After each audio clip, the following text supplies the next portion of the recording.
distinguished president of the academy, और Dr. Mahapatra, थोड़ा ऊपर करो.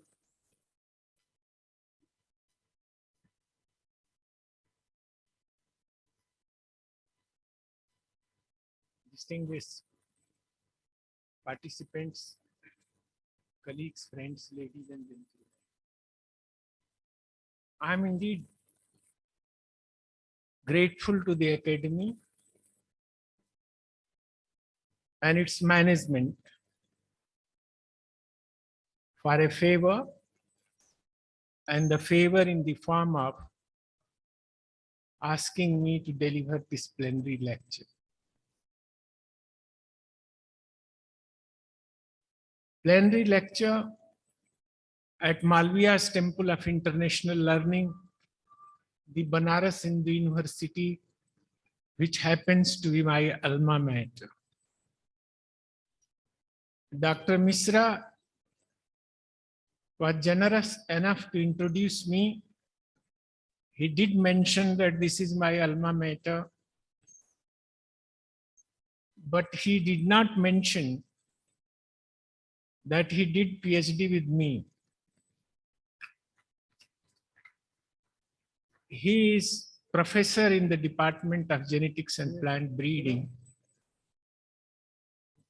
And I recall what kind of education we had here.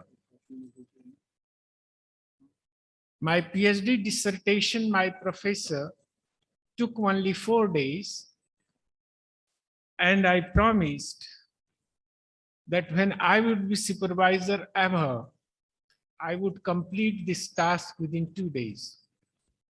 Dr. Misra would stand in testimony. On Friday evening, I started correcting his thesis manuscript. And on Sunday, 4 p.m., I have given him the certificate. So it has taken less than 2 days.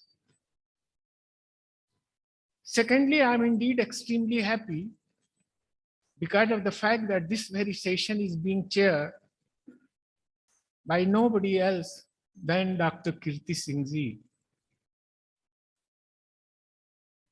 If you look back, Professor Swaminathan,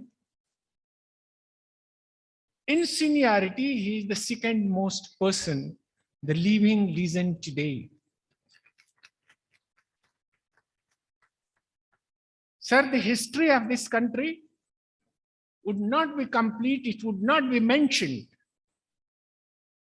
that the only vegetable department which you headed in Haryana Agriculture University, where we were the students here, school-going students, at that time you were the head of department. And that was the only vegetable department in the country. Thereafter, as it was mentioned about the Vice Chancellor of 3 universities, member of Agricultural Scientist Recruitment Board, as well as chairman of the board. And he did mention that he was the secretary. But sir, you may recall, my fellowship was accorded when you were the secretary. Thirdly, I am indeed extremely happy. After the inaugural session, when I was listening to the distinguished president, his presidential lecture, and thereafter Dr. Proda's lecture, what a treat. It was indeed scintillating, vibrating, and path-breaking. There was no issue which was untouched. The only issue which remains was that in different specialized technical session, you work out the mode, mechanism, system, and modalities as to how to move forward with far greater velocity and vigor. And when at 8:20 p.m. yesterday, Professor R.B. Singh, who happens to be the director of this esteemed Agriculture Institute, which is hosting this Congress today, when he was summarizing, exactly after listening to lectures, I was thinking what to speak tomorrow. Because these two great guys have not left anything untouched. R.B. Singh gave me a food for thought. And last remark which he mentioned was the greatest mantra, Food and Agriculture Organization of the United Nations mantra, which is being talked about today here, there, and everywhere globally, was this document, Save and Grow. And below it is written, a policy maker's guide to the sustainable intensification of smallholder crop production. It talks of intensification. It talks of how do you save. It talks of the mantras, the saving is the only way to move forward and forward with far greater velocity. I recall, and I was very happy that I was the technical coordinator of this whole about 40 experts which were globally asked for at the United Nations. 3 months I stayed there in Rome. I recall the objective of this document was only to write such a document which policy makers, the ministers, the path breakers, path setters can read it within 2 hours. The soil, the water, the policy, the institutions, they're all mentioned. And the language is such that you will be able to grasp very quickly. Yesterday, the very basic mention was made about the oilseed technology mission. Incidentally, I happens to be the first officer on a special duty technology mission on oilseeds in 1986. To start with this document, from where I would like to mention where problem lies. When this task was assigned to me, I asked a question to the Food and Agriculture Organization administration as why only you contemplate to talk about the intensification crop, only which you want to talk about. You have a fisheries division, you have animal science division, why don't you bring them on board? And it was said they are separate divisions. And that's the problem. Here is the problem. How you can save? If you are not going to capitalize on the complementarities and harness coherent synergies, how can efficiently and effectively you can plow back and use energy? How you would be competitive? How you would be efficient? How would be effective? How you would be relevant? So the problem lies right there of these divisional boundaries from where this document got emanated. The technology mission on oilseeds which were mentioned about, and Dr. Paroda very rightly mentioned, at that point of time, the import bill was next to petroleum. We were importing edible oil worth 1.8 million tons. How much we are importing today? More than 10 million tons. But it was brought down from 1.8 to 0.2 million ton within 4 years. Then why it picked up? Why it picked up again? If you look back to some of the policy decisions, the duty structure which was reduced, please recall my friends from economics. And if it's synchronized with devaluation of currency in Indonesia and Malaysia by 30%, and consequently the oil became one of the cheapest, and floodgate was opened. Please recall back. In Gujarat, they always used to use groundnut oil. They never used to touch anything. But if you look back to the analysis, the maximum palm oil used to be used in Gujarat. Here lies the problem. If you look back to the swings, the price swings, I recall, I was a very small fry at that time. I continue to be a small fry. And in the technology mission meeting, when it was said that India will become self-reliant and self-sufficient within 5 years, a young person like me immediately said, I will make this India oil surplus within 24 hours. You can imagine. You can see the faces of those big people. I said, I will jack up the prices beyond the reach of the people, and there will be no purchaser in this country. And when there is no purchaser, whatever oil is there, that would be surplus. Then the realization came. And therefore, the buffer stock, which we are proud of, and we are rightly proud of. But imagine a situation with acceleration in the economy when there will be economic and ecological access to food, when you will be addressing the hunger, malnutrition, and non-availability. Still, 2 square meals continue to be a problem for many of the people. These so-called stores will dwindle down overnight. We should not be in illusion. Therefore, the analysis starts from there. And if you analyze, you will be able to see how energy, what this agriculture is all about, what this crop intensification, what this production. It is simply the conversion of solar energy by means of a biological system which is storable, portable, and marketable. So, your plant has to be efficient to convert those solar energy into chemical form of energy.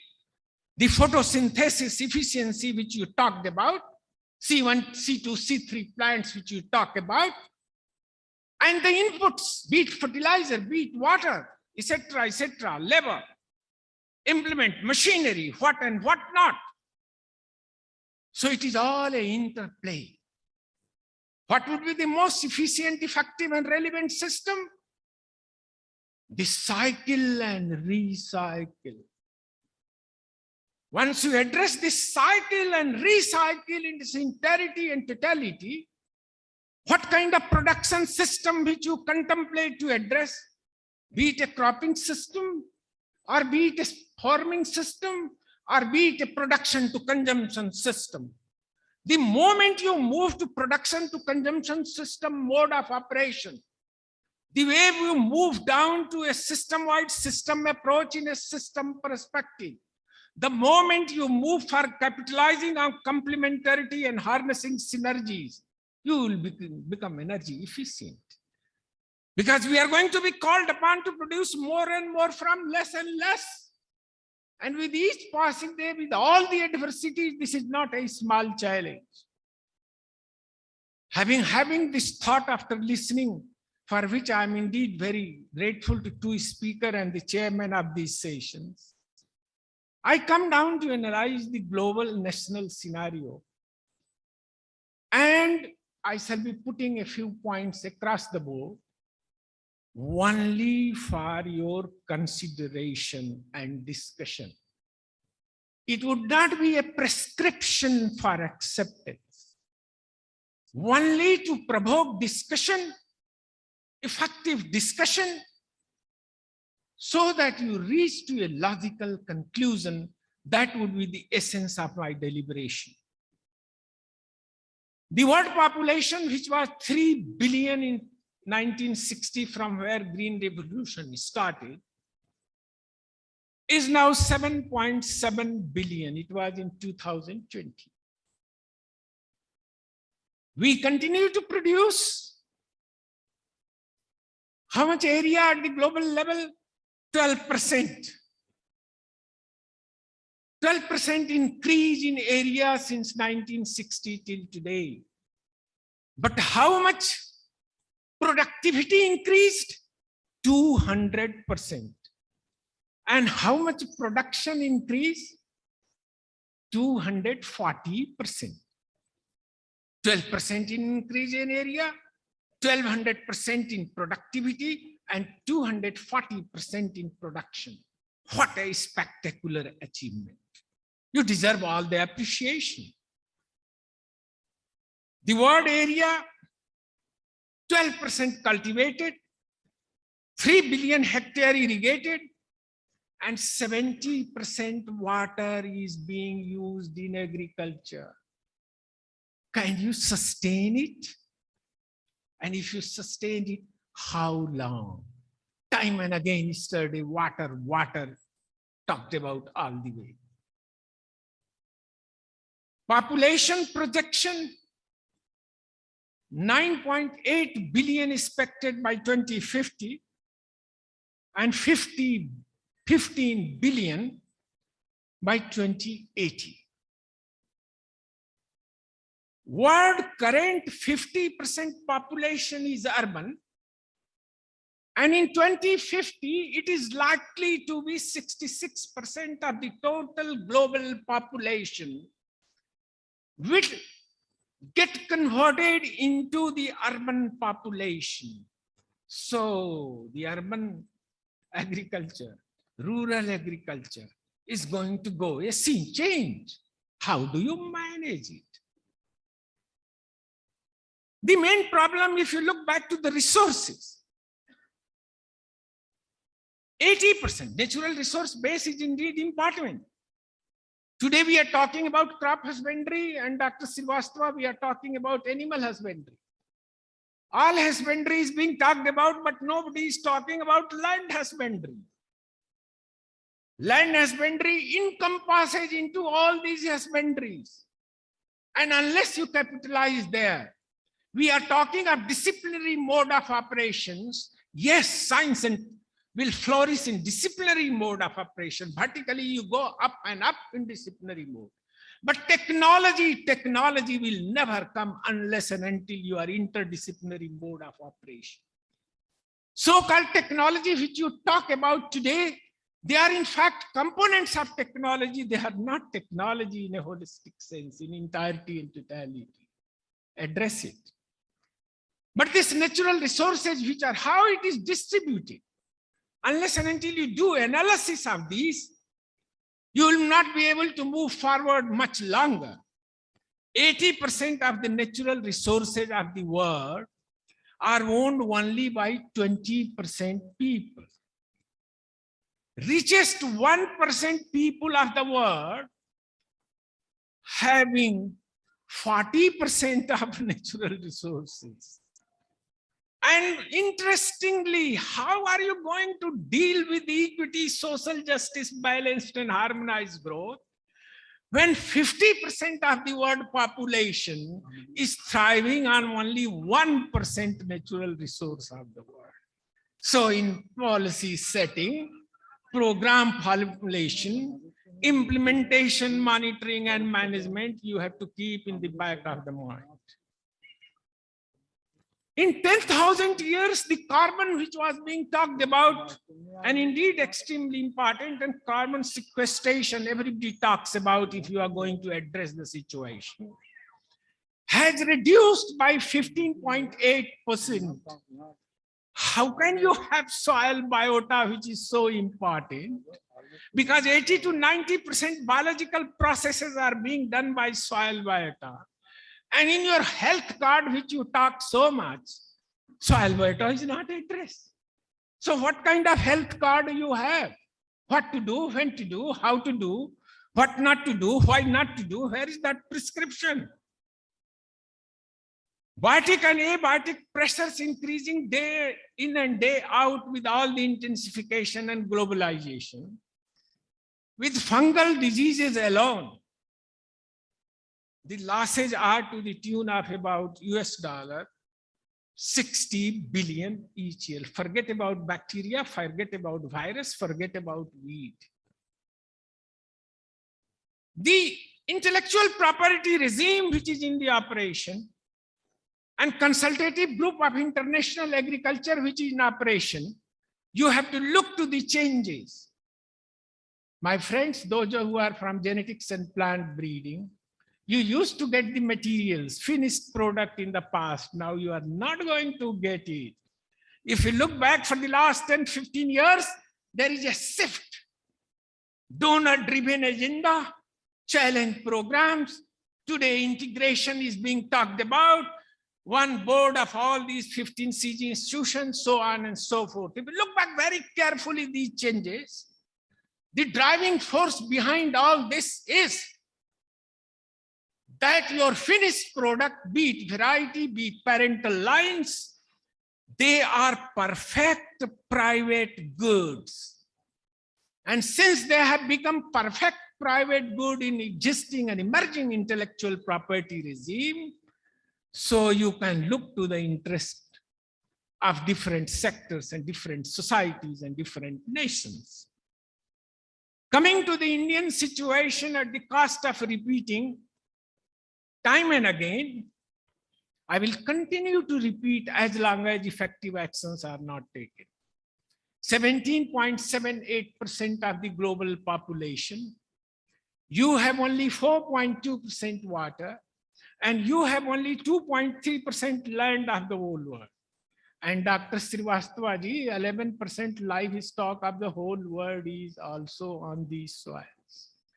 So on per unit Indian soil, the population pressure is 6 times more than the world average. So what is happening? What prescription is there at the global level? That prescription is not going to work under Indian situation. More than 50% farmers are still agriculture. And yesterday it was being said how much we are spending of agriculture, GDP in agriculture. And it was being mentioned that the developed economies had 2%, 3%.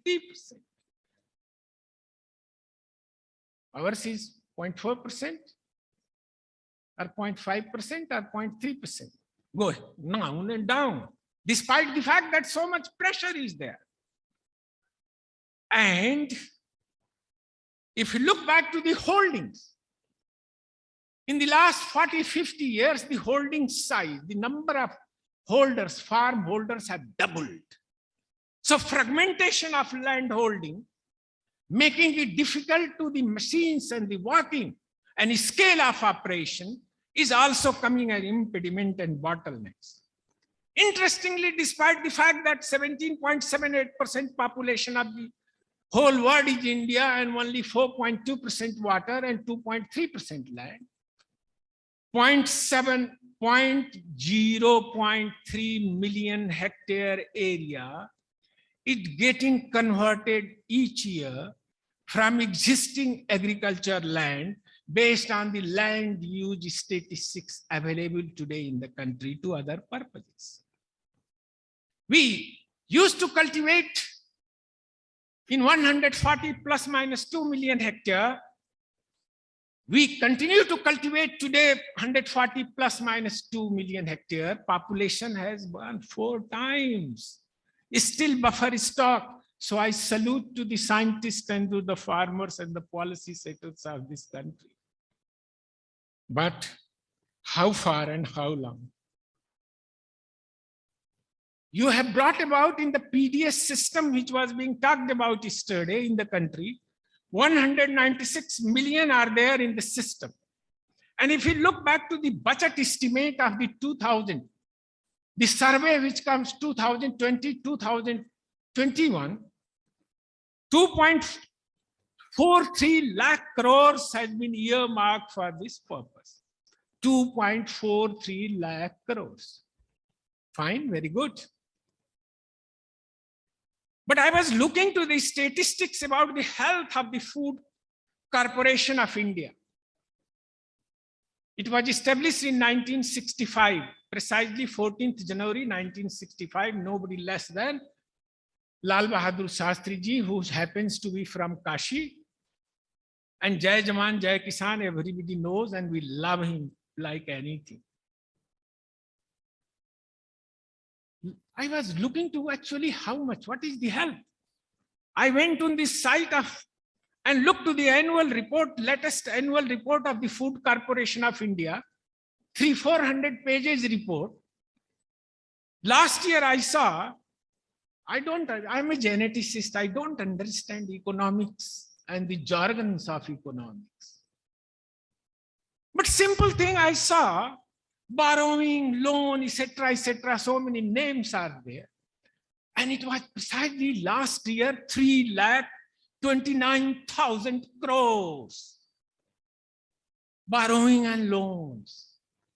And when we look to this year, the column was blank zero. Hopefully this has been paid. But this has not, if not had been paid, then it would become a very serious situation. The wholly very basic price support system, the very basic PDS. 1 rupee coarse cereals, 2 rupees grains, 3 rupees rice, fine. Corona, you are giving free, fine.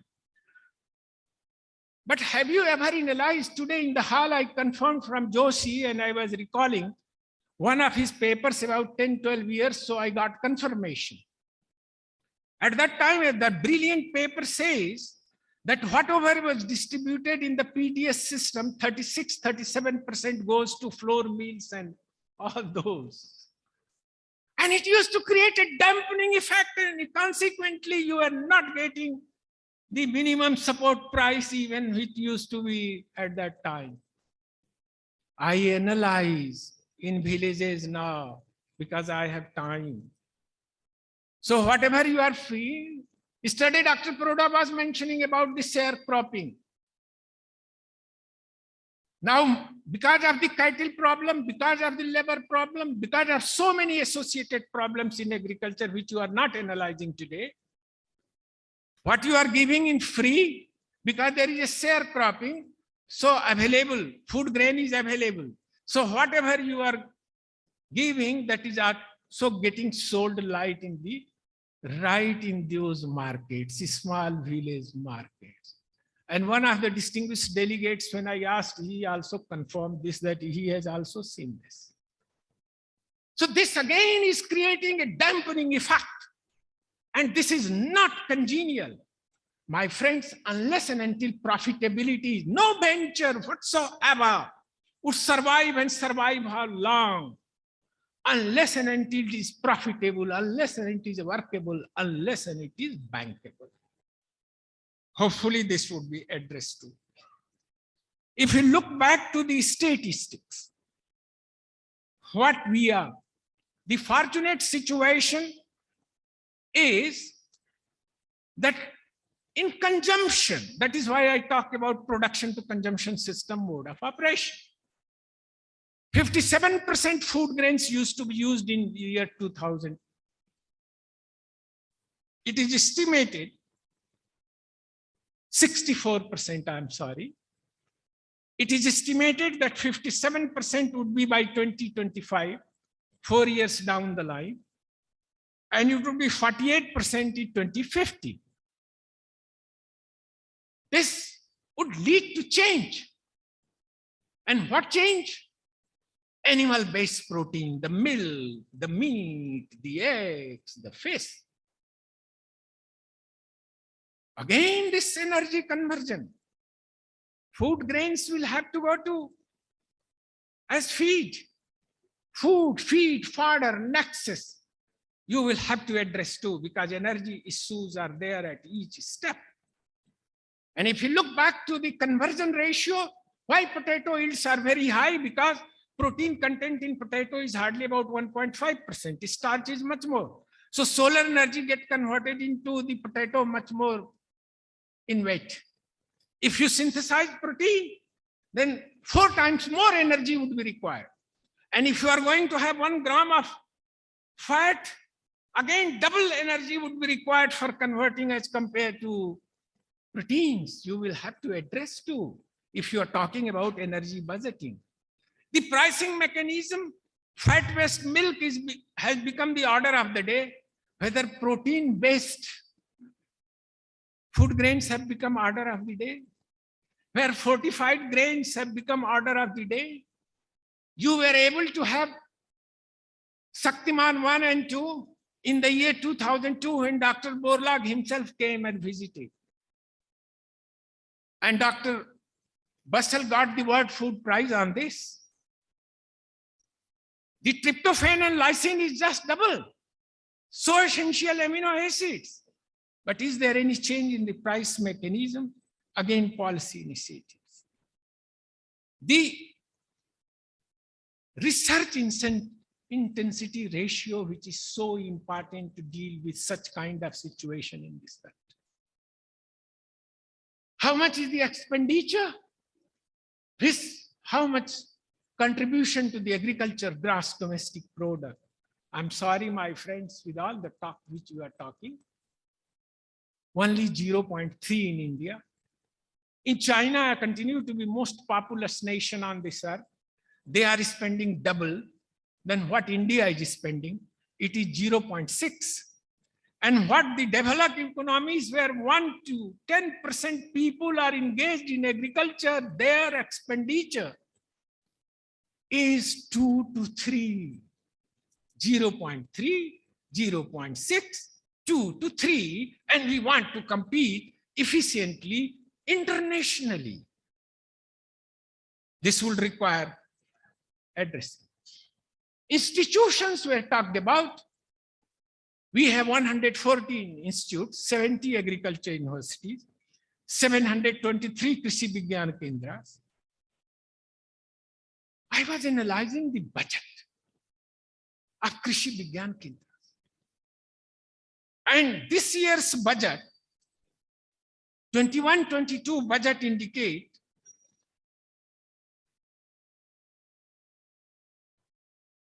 in 726 KVKs, 932.81 crore goes to salary. Capital is 149.4898 and general is 178.02 crores. Salary takes away 74%. Your building and other construction works takes over the rest. The general contingency, forget about the research, forget about the farm contingency, total comes to 14%. Electricity, water, maintenance, you go on and on, petrol, diesel, vehicle, movement, labor, watch and ward, this all is in 14%. So I wonder, even if you have 5%, for real working. My friend, why can't you think about that Rashtriya Krishi Vikas Yojana?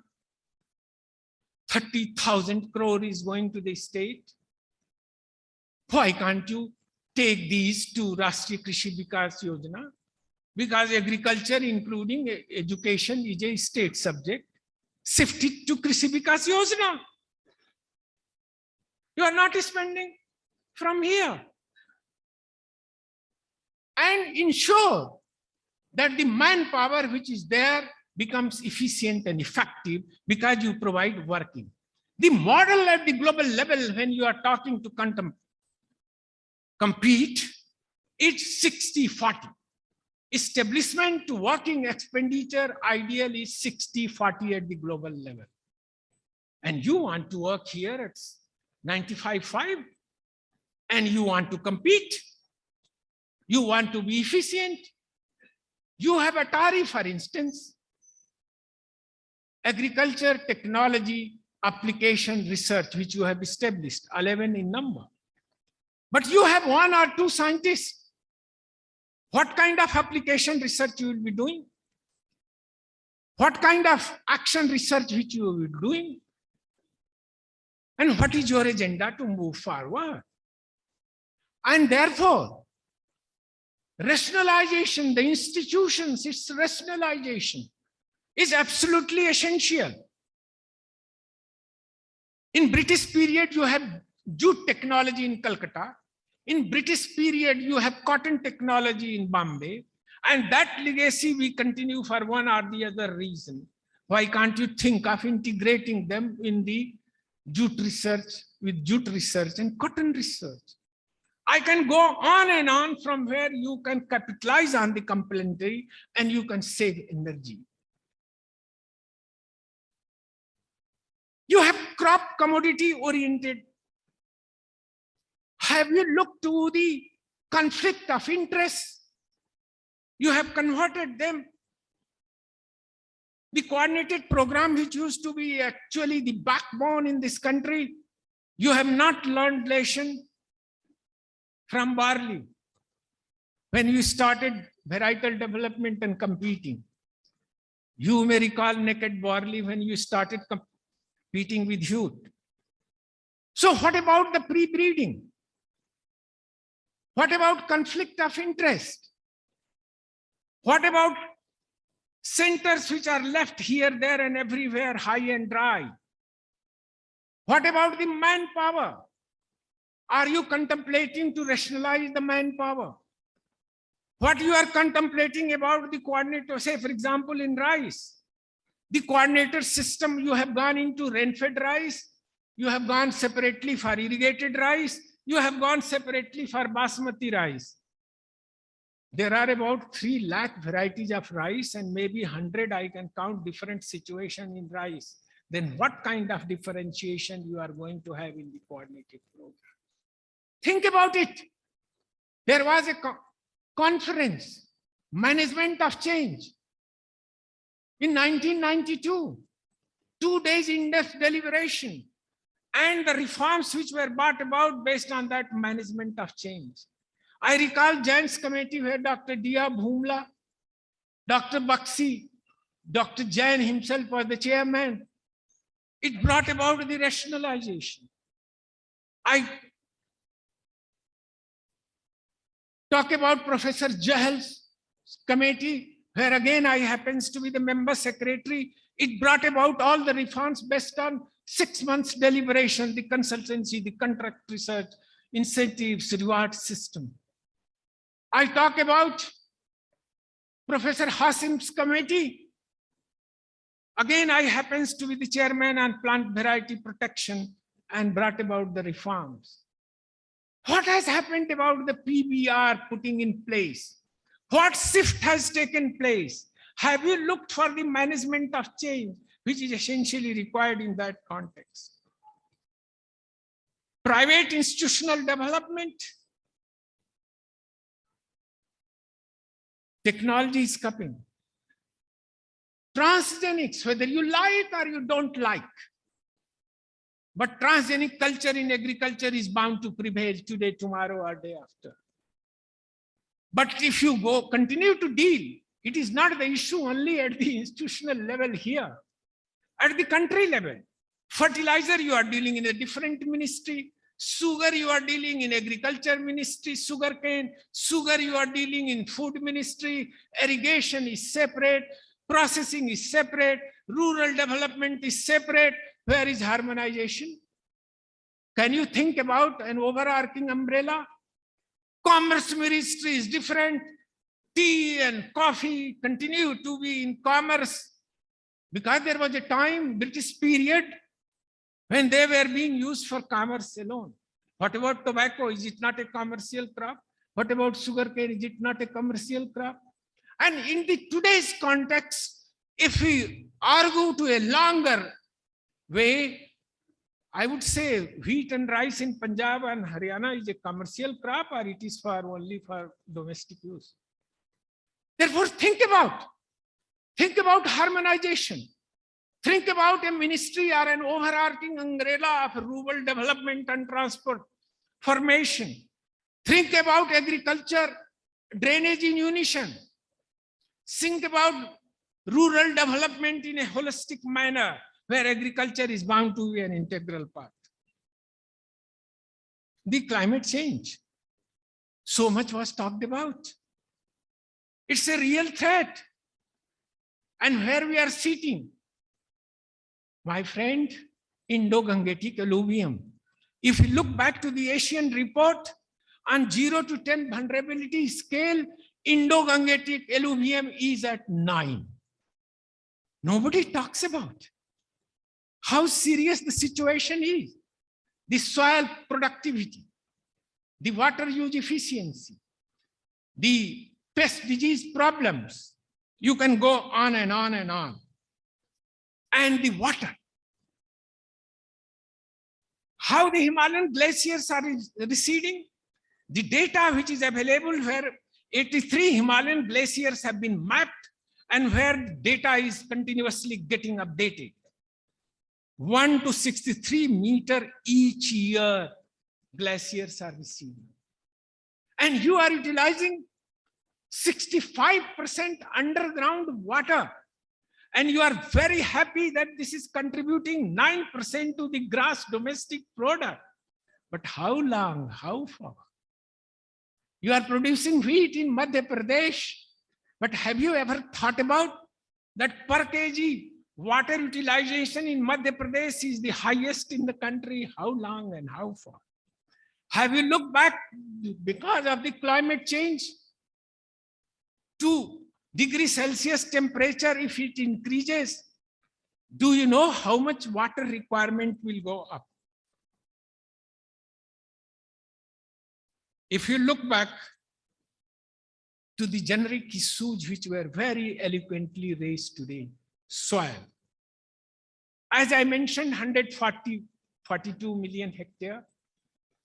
When we became independent, at that time, cropping intensity was 11%. Today, it is 150%. And with all the irrigation brought to bear in a state like Punjab, even there, the cropping intensity has not touched 200%.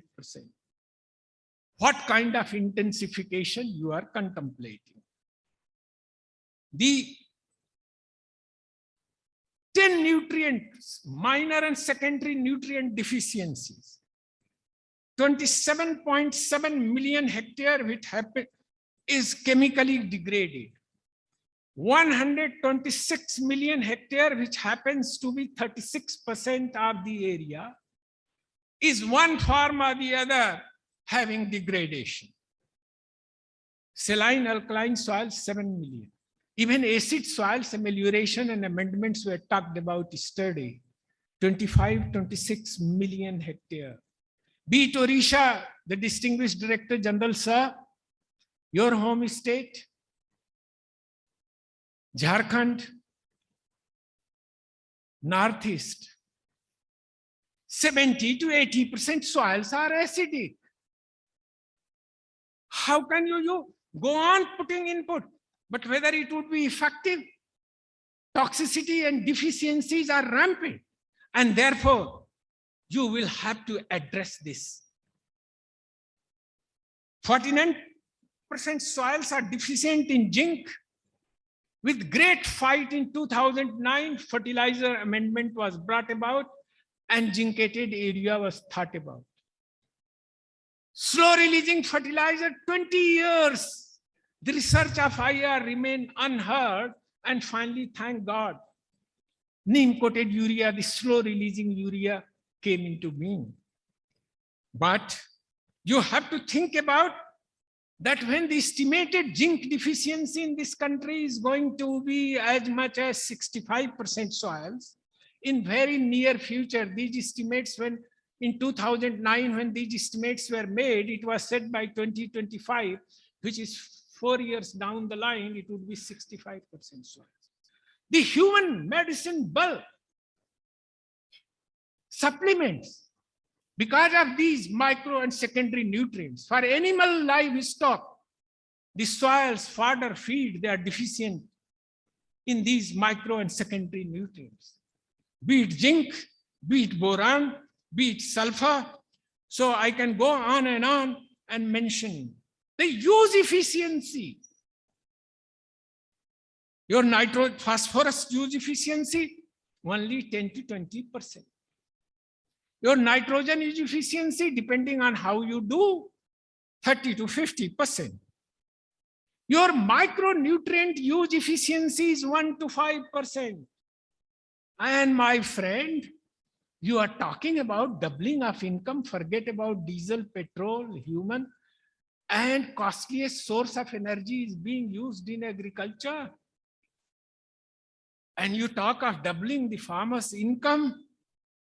1 kg NPK when you were applying in 1970, you were harvesting 50 kg of wheat. Today you are applying 1 kg of NPK and you are harvesting only 5 kilogram of wheat extra. Don't question me. Last time, about 3 years back, when there was a Soils Congress, I was delivering a lecture and Dr.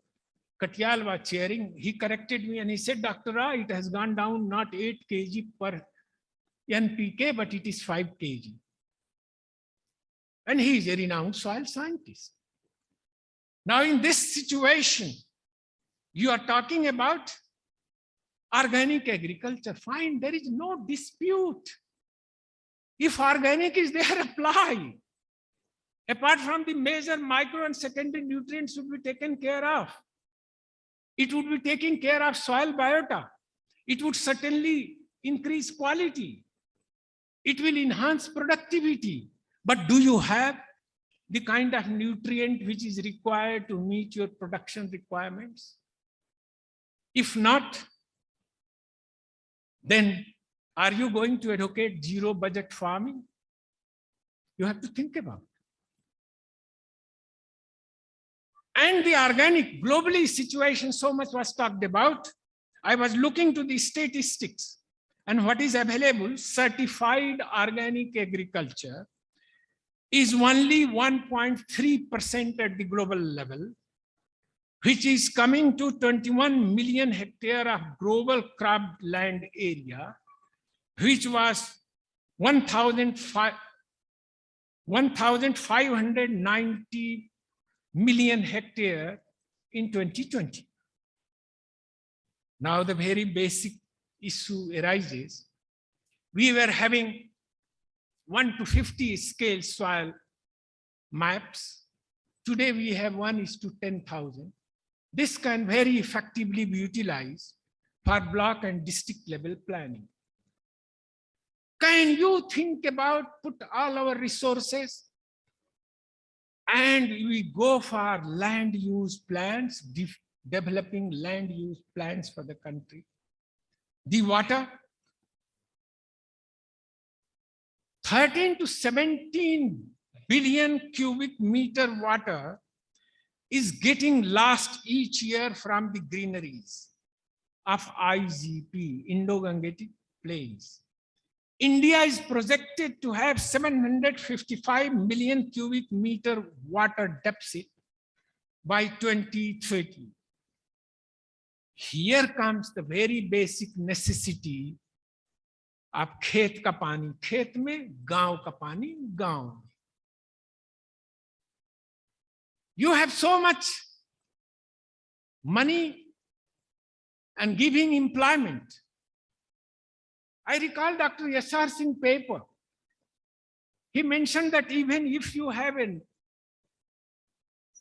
half a feet bund all around the field, 90% water can be conserved in situ.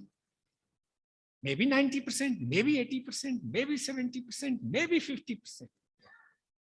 So that's the potential.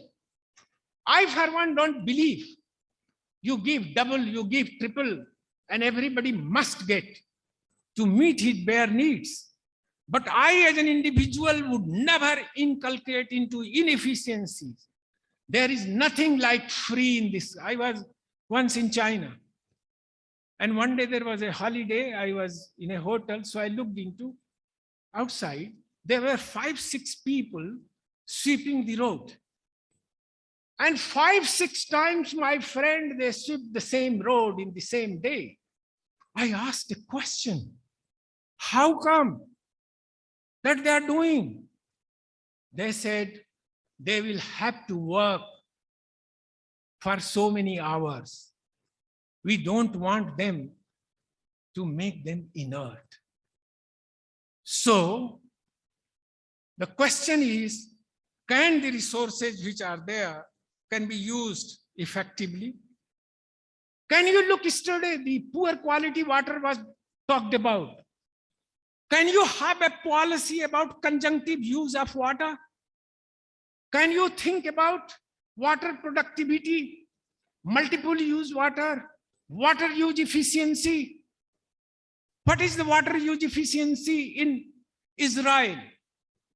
You cannot construct a house unless and until you have a clearance for solar energy harvest. You cannot have a house unless and until you have an inbuilt mechanism to harvest each drop of water.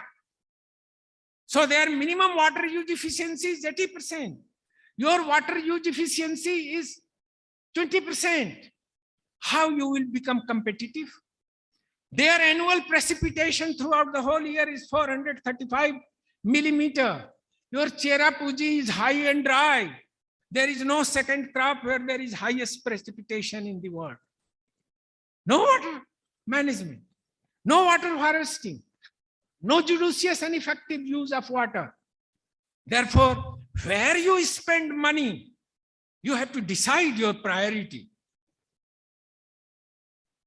The water policy, I would not go into the details, Jana Sahab. It is your institute, Barakpur, published a paper.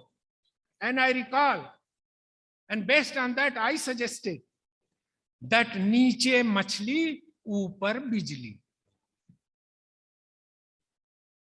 2 lakh acre is there in Andhra Pradesh, and they are supplying fish to almost every nook and corner of this country.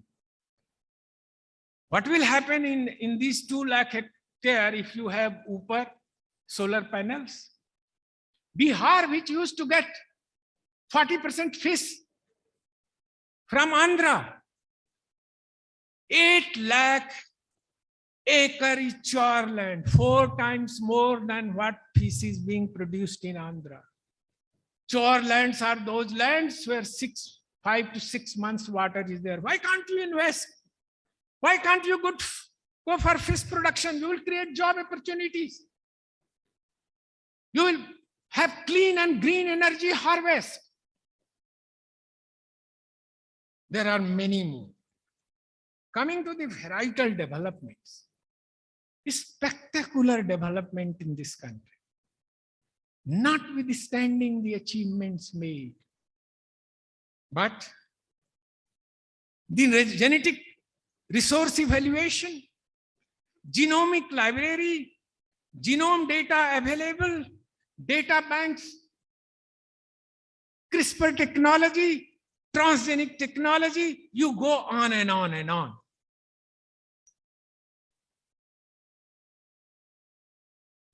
Okay. You go for a management of change. What kind of expertise is available in the Ministry of Environment and Forest?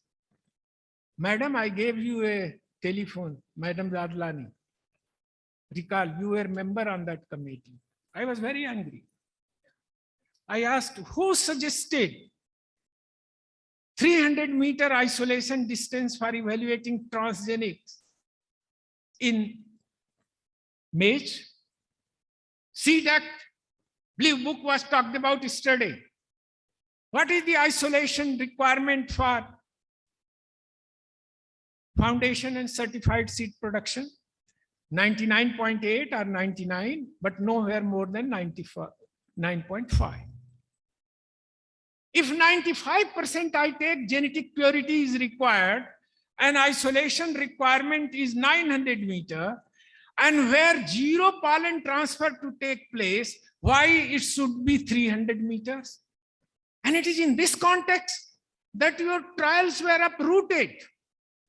And I recall a chief minister wrote a DO letter to the then environment minister, I would not name, the then agriculture minister and the time prime minister. And to the best of my knowledge, till today, there is no reply.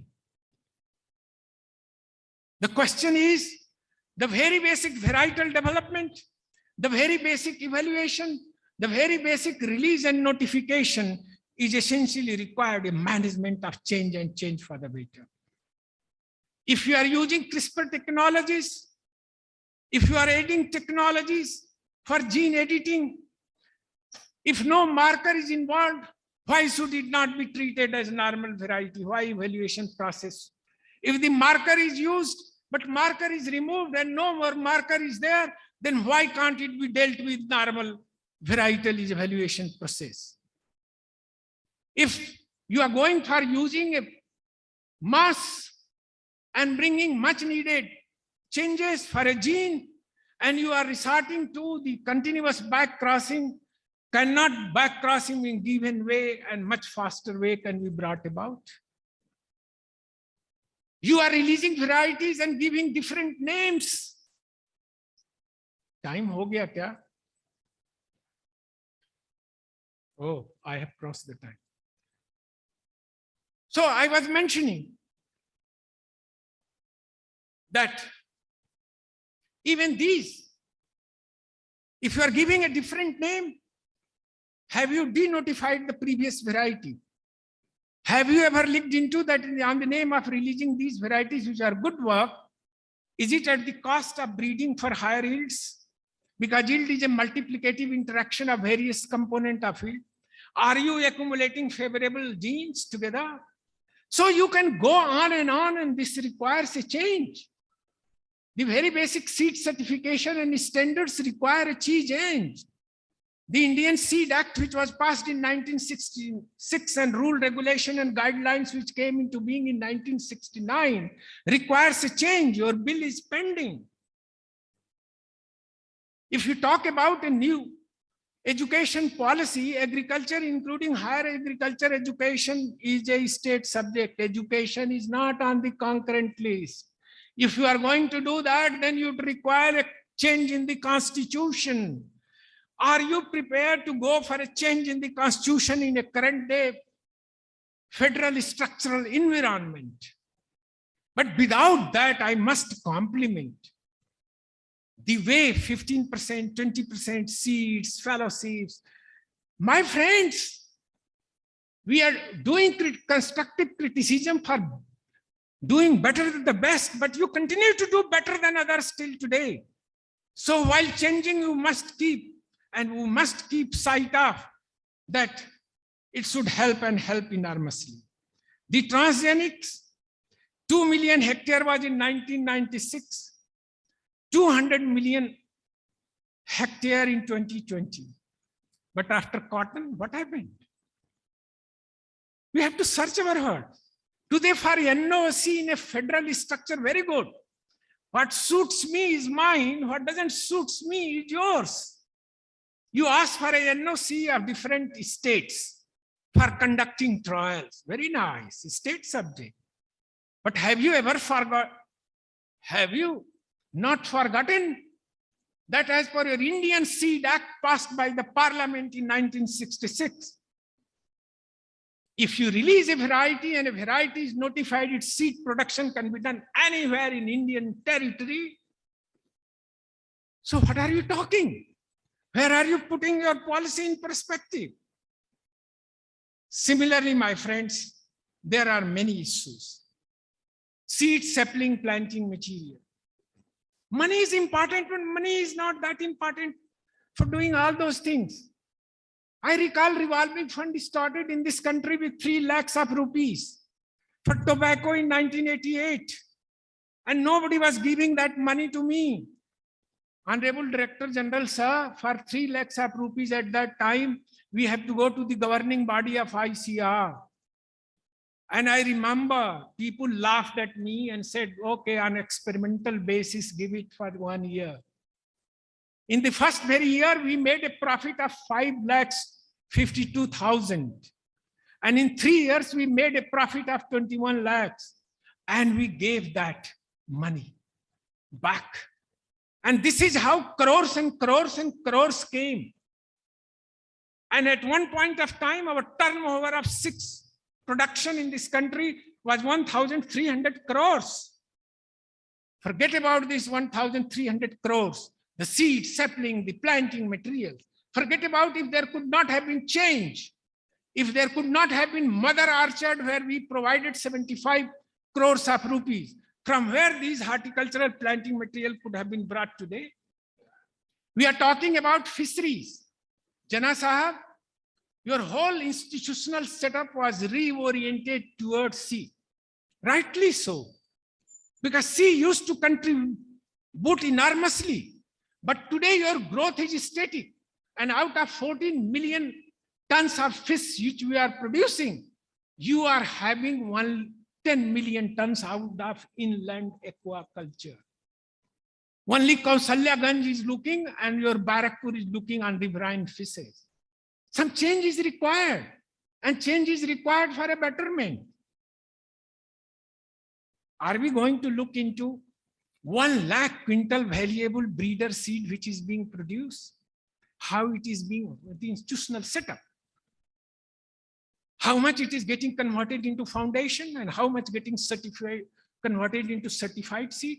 If it is not, then it is a colossal loss and you cannot last long. Certification system. You require essentially to go a sea change.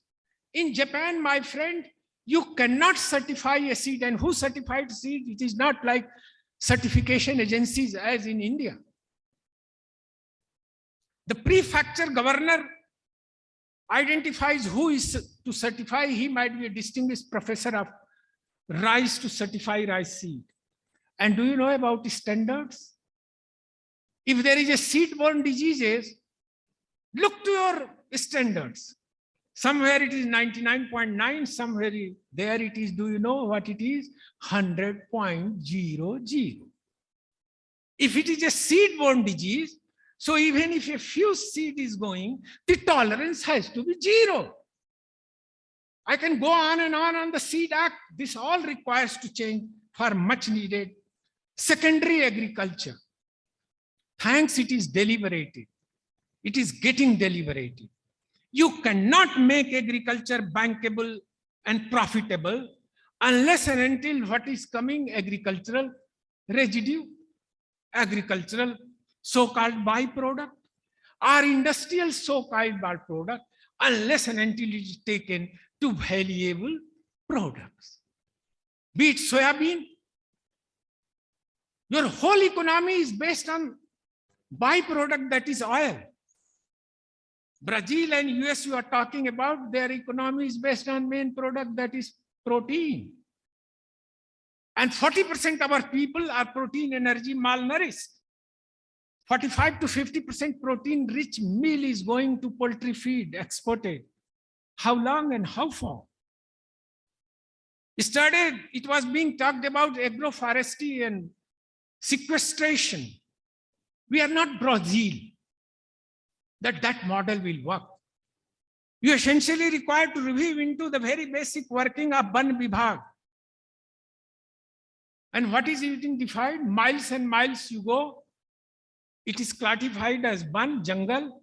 Not one tree would be there, and if it is hot summer, you will be left high and dry. You go thousands and thousands kilometers on bunds, there is no plantation because it is separate domain of irrigation departments.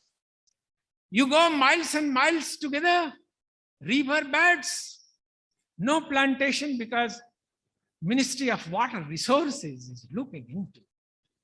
There are numerous issues.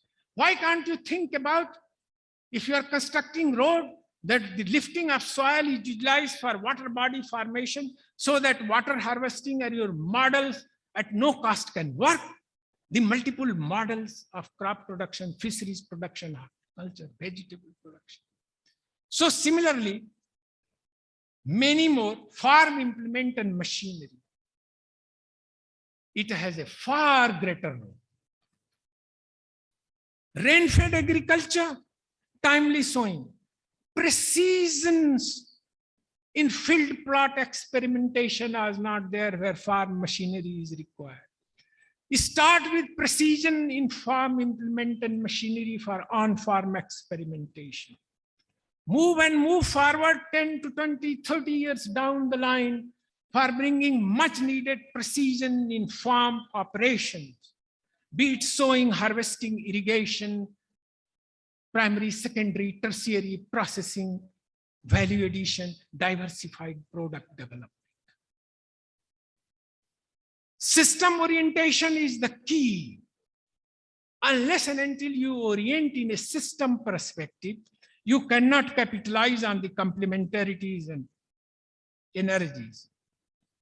Finally, my friends, ladies and gentlemen, change may be little painful. It is always painful. And as a human being, we are born in such a way that we don't want to change. But if ground realities are changing, and there is going to be a struggle for existence, and life is likely to be threatened, you will have to change.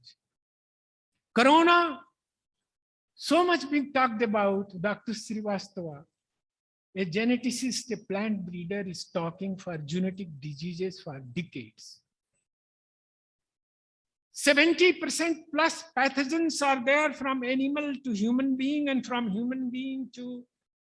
When you will learn lessons, you are talking human One Health concept. Why don't you have a platform and bring on board the medical practitioners, the engineers, the doctors? Why can't you think of the decision support system? You are talking about insurance to solve most of the problems. My friend, you are giving 24,000 crores annually as premium, and in no year you have got more than 7,000 crores. When it was formulated, I gave a suggestion. The distinguished president, sir, which you are referring to time and again. I wrote a dear letter to a quarter to a friend who matters, that bring in here the decision support system, sensor-based decision support system. Although it is written there, but not implemented till today. If this could have been implemented, if it could have been verified on the ground, the farmer which is running from post to pillar for estimation of the loss could have been solved. Similarly, there are many more. My friends, you are in Varanasi. And in Varanasi, this is the Malviya's Temple of International Learning. Only one suggestion when I was on the court of Banaras Hindu University 4 or 5 years back, I gave to the distinguished Vice Chancellor that in 100-year celebrations which you have contemplated, it would be a great thing if you capitalize on complementarities here and you brought out a fund and cut across medical, cut across science, cut across agriculture, cut across engineering. You have a platform to develop technologies, most relevant technologies. You are most ideally placed institution. I don't know what is happening to that. If you would be going to Assi Ghat, my friend, Tulsidas ji Ramayan की संरचना वहीं किए थे. आप लोग देखना उसको. एक छोटा सा घर जहां से गंगा उत्तर वाहिनी हुई है, ठीक उसके सामने तुलसीदास जी ने जो प्लेस चुना रामायण लिखने के लिए, मैं सोच रहा हूं 400-500 years back, what a brilliant man he was. कि सुबह की जब दक्षिणी हवा बहती है, जीवन की गाथा कहती है, तो आप देखेंगे that is the place where maximum quality air would be coming. If you go little further, Harishchandra Ghat, मृत्यु नहीं तो जीवन क्या है, संघर्ष नहीं तो शांति कहां. व्हाट डिड ही से? आज तो बचने किम दरिद्रता. हरिश्चंद्र तो बिक गए वचन का पालन करने के लिए. और महान पुरुष, महान देश, महान संस्थान वो होता है मनस्येकम कर्मण्येकम, मनस्येकम वचस्येकम कर्मण एकम महात्मना. जिस व्यक्ति, जिस संस्थान, जिस देश के मन, कर्म, चिंतन, मनन और कार्य में एक रूपता होती है, वही महानता को प्राप्त करता है. तो ये संदेश भी आपको लेना चाहिए. सब लोग 4 वाक को बड़ा बुरा भला कहते। 4 वाक का नाम जो है, जब मैं घर में लेता हूं तो मेरी पत्नी नाराज हो जाती, पर मैं लेता ही रहता हूं। Do you know why? 4 वाक रोट, ऋणम कृत्वा घृतम पीवे जावत जीवे सुखम जीवे। 4 वाक अगर बेवकूफ होता तो हम इतना दिन उसे याद क्यों करते? या तो हम बेवकूफ हैं और उस अपनी बेबसी पर हंस रहे हैं, हम लोन ले रहे हैं और भाग जा रहे हैं। उसने लिखा ऋणम कृत्वा घृतम पीवेत, घी पियो, घी पियोगे तो आप पुष्टकर होगे, हेल्थ। ऋण लेके भाग जाना, हेल्थ बैंकों का ठीक रहेगा कि देश का हेल्थ ठीक रहेगा? उसने कहा ऋणम कृत्वा घृतम पीवेत, ज्ञान, मातृ ऋण, गुरु ऋण, पितृ ऋण, इंस्टीट्यूशन का ऋण, प्रदेश का ऋण, देश का ऋण, वो ऋण लीजिए, वो घृत है, उसको ग्रहण करिए और उसमें सूद सहित जोड़ के कुछ दीजिए, तभी आप सस्टेनेबल होएंगे as a institution, as a nation. And finally my friend, I have exceeded by a few minutes. I'm sorry. I thank you very much. I thanks a lot to one and all. Thank you very much. ये खत्म होने के बाद आपको बोलना चाहिए था, लेकिन चलिए कोई बात नहीं। और मैं बीच में नहीं बोलना चाहता था। अभी बहुत अच्छा लगा, आप लोगों ने सबने सुना और मैं वहाँ जाऊँगा।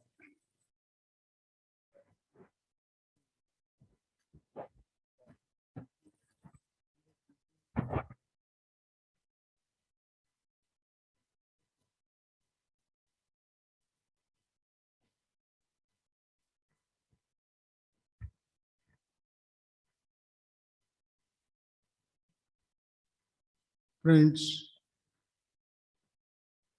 you have heard Dr. Mangala Rai for 1.5 hours.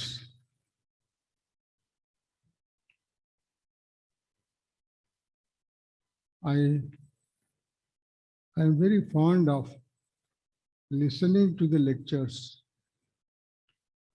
Our present NAS president, Dr. Trilochan Mahapatra, has for the first time as president organized several special lectures, and I make it a point to hear all those lectures.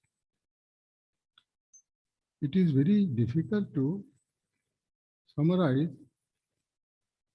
Mangala Rai's lectures, he has covered long subjects, and he can go on speaking and speaking.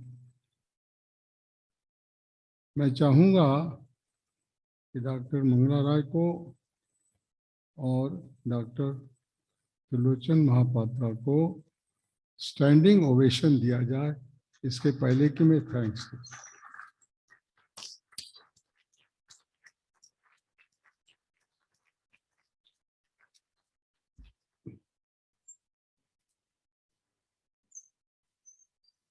समय ज़्यादा हो गया है, मैं summarise नहीं करूँगा और doctor Mangla राय को जितनी बार भी सुनो उतनी बार पता नहीं कहाँ से इतनी फिगर्स, इतनी कोटेशंस, संस्कृत के, रामायण के, गीता के, कौन सी बुक नहीं है जिसको ये कोट नहीं करते हैं। मैं बहुत बहुत धन्यवाद देना चाहूँगा Mangla, for the nice speech that you have made. You have brought out several points, very useful points. And I thank you from the bottom of my heart and thank every one of you for patient hearing. Thank you very much.